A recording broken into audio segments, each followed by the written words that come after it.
दोस्तों, हमें घर वालों से, हमारे वेल विशर से हमेशा सिखाया जाता है कि हमें हर बार अपनी नॉलेज को या हमारी कोई स्पेशल स्किल को चलाते रहना चाहिए, उसे कंटिन्यू और कंसिस्टेंट रखना चाहिए, वरना एक दिन हम वो सारी खूबियाँ भूल जाते हैं जिसमें हम कभी एक्सपर्ट हुआ करते थे।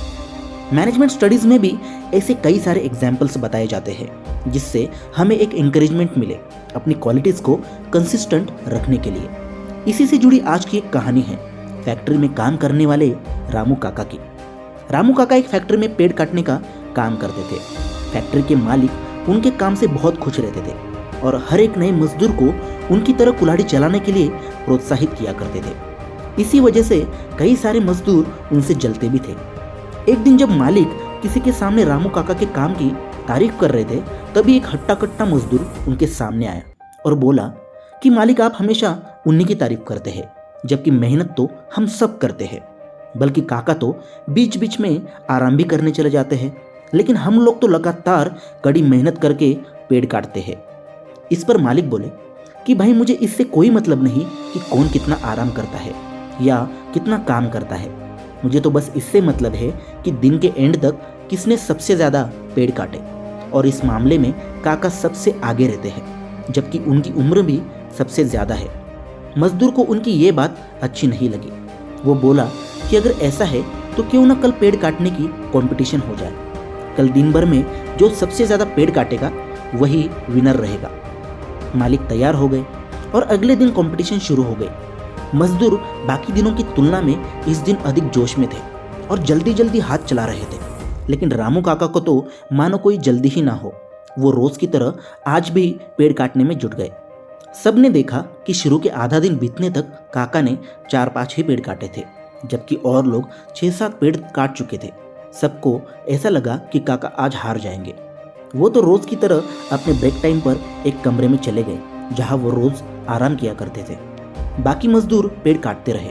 काका कुछ देर बाद अपने कंधे पर कुल्हाड़ी टांगे लौटे और वापस अपने काम में जुट गए। तय किए गए समय पर कंपटीशन खत्म हो गई। अब मालिक ने पेड़ों की गिनती शुरू की। बाकी मजदूर तो कुछ खास नहीं कर पाए, लेकिन जब मालिक ने उस नौजवान मजदूर के पेड़ों की गिनती शुरू की तो सब बड़े ध्यान से सुनने लगे। 1, 2, 3 ऐसे करके उसने 11 पेड़ काटे थे। सब ताली बजाने लगे क्योंकि बाकी मजदूरों में से कोई 10 पेड़ भी नहीं काट पाया था। अब बस काका के काटे पेड़ों की गिनती होनी बाकी थी। मालिक ने गिनती शुरू की। 1, 2, 3, 4 और आखिर तक ये 11 और 12 पेड़। मालिक ने खुशी से ऐलान किया, रामू काका कंपटीशन जीत चुके थे। उन्हें 1000 रुपये इनाम में भी दिए गए। तभी उस हारे हुए मजदूर ने पूछा कि काका, मैं अपनी हार मानता हूँ, लेकिन कृपया मुझे ये बताइए कि आपकी शारीरिक ताकत कम भी है और ऊपर से आप काम के बीच आधे घंटे आराम भी करते हैं, फिर भी आप सबसे अधिक पेड़ कैसे काट लेते हैं। इस पर काका बोले कि बेटा, बड़ा सीधा जवाब है इसका। जब मैं आधा दिन काम करके आधे घंटे आराम करने चला जाता हूँ, उस दौरान मैं अपनी कुल्हाड़ी की धार तेज कर लेता हूँ, जिससे बाकी समय में मैं कम मेहनत के साथ तुम लोगों से अधिक पेड़ काट पाता हूँ। सभी मजदूर आश्चर्य में थे कि सिर्फ थोड़ी देर धार तेज करने से कितना फर्क पड़ जाता है। दोस्तों, ये कहानी आपने भी कभी सुनी होगी।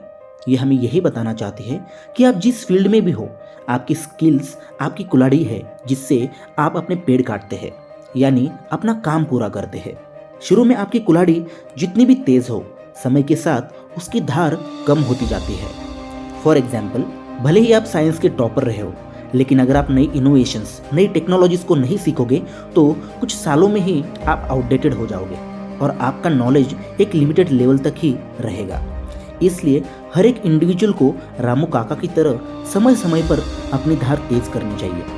अपने इंडस्ट्री से जुड़ी नई बातों को सीखना चाहिए, नए स्किल्स को एक्वायर करना चाहिए।